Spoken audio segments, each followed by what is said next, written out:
Hey guys, what's up? We are back with another video today, and today I'm doing my Rutgers preview and prediction. So as always, make sure to hit that subscribe button down below. Help me reach 600 subscribers for the end of the summer. Like this video if you enjoy it. Comment all your thoughts and opinions down below. What do you think Rutgers' record will be? How do you think Greg Schiano will continue to improve the program? And what do you think will happen as we continue to push out a bunch of new college football videos? Make sure that you hit that notification bell as I will continue to push out more and more videos throughout the summer. So let's get started with today's video. Rutgers has a really interesting test in week 1. Their test is against a quality opponent, and that is Boston College. Boston College is led by Jeff Hafley as the head coach and Phil Jurkovec as their quarterback.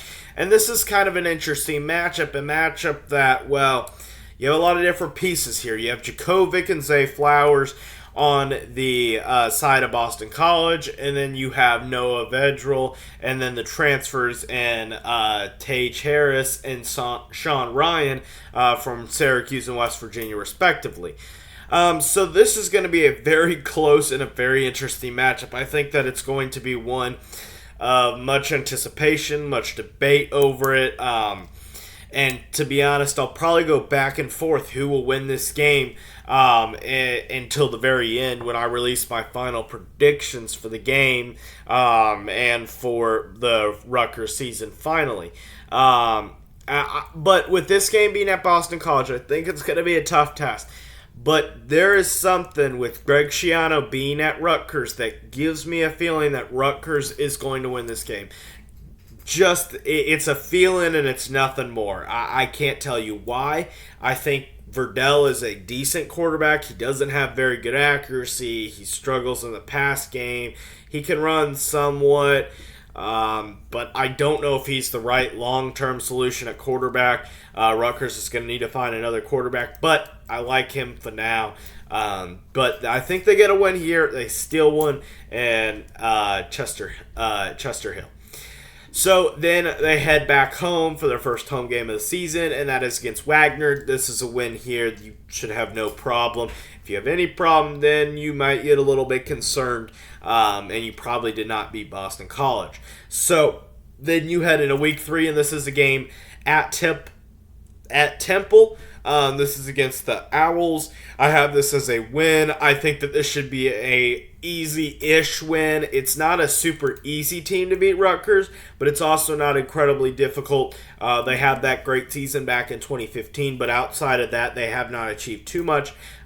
So you should have a win there. There shouldn't be too many problems there, but we'll see as we get closer to the game. Then you have a home game against Iowa, just as Boston College was a big test.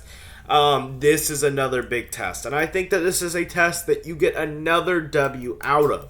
I think that Iowa is a team that struggles mightily offensively, and even though I think that Rutgers has some offensive struggles, I think that Iowa has just as many offensive struggles as Rutgers does, and because of that, I think that Rutgers will be able to get the win here, especially with it being a home game.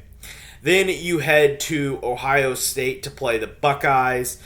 This is going to be a loss. You're no match for Ohio State. I think that this game could maybe be within 3 touchdowns. It's about as good as it gets for Rutgers, but this should not be much of a competitive game at all, as C.J. Stroud and Trayvon Henderson and Jackson Smith and Jigba, they're going to have an elite and dynamic offense. Maybe Rutgers will be able to score some points, and their defense won't be as good as it can be at some points with the Nick Bosa's and Joey Bosa's and the Chase Youngs, but I do think they'll score plenty of points to get away with this game. Then they head back home to play Nebraska right before their bye week the following week. I think that they lose this game. It was kind of give them this game or give them the Iowa game, and I think that Scott Frost is building something at Nebraska, and I get that he went 3-9 last year, but all 9 of those losses were by 1 possession. I think he starts to win some of those games that he lost previously, so I have this as a loss for the Scarlet Knights. Then you have a bye week, and this is your homecoming week if it makes any difference. You play Indiana. This should be a win here. I don't see much of an issue with this game.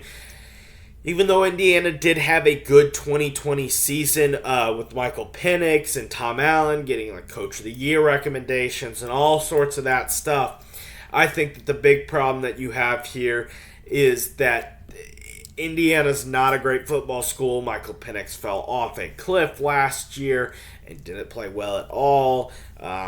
Got killed by Iowa at the beginning of the season, just didn't look well. So I have them winning this game. I think that this should be an easy win for your homecoming week. Then you head to Minnesota to play the Golden Gophers. I think that this is a loss here. I think with this game being on the road, and again, it was kind of a 50-50 between winning this game and winning the Boston College game.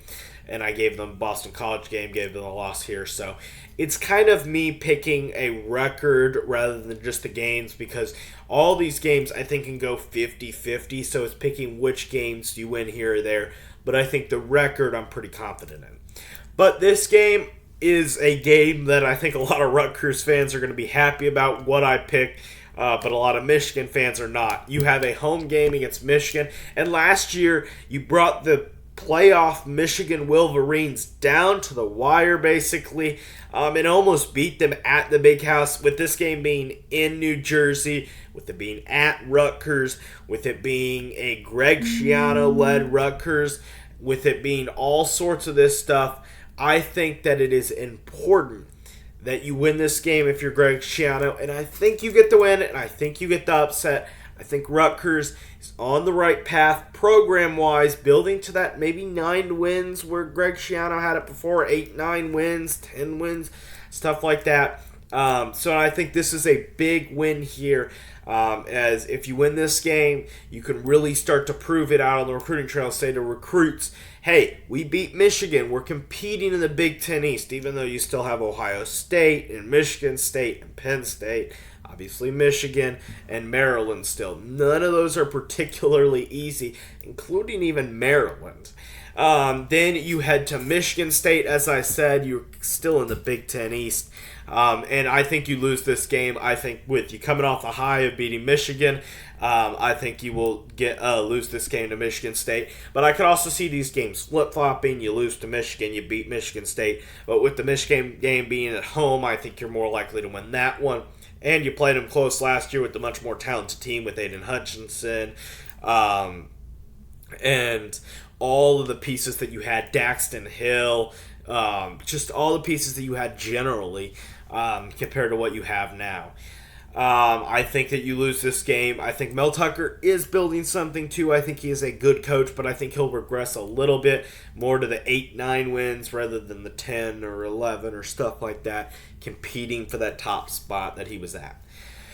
Then you have a home game against the Nifty Lions, and I think that this is where you get another big win for the season. I think Penn State is a little bit overrated. I think James Franklin is a bit overrated.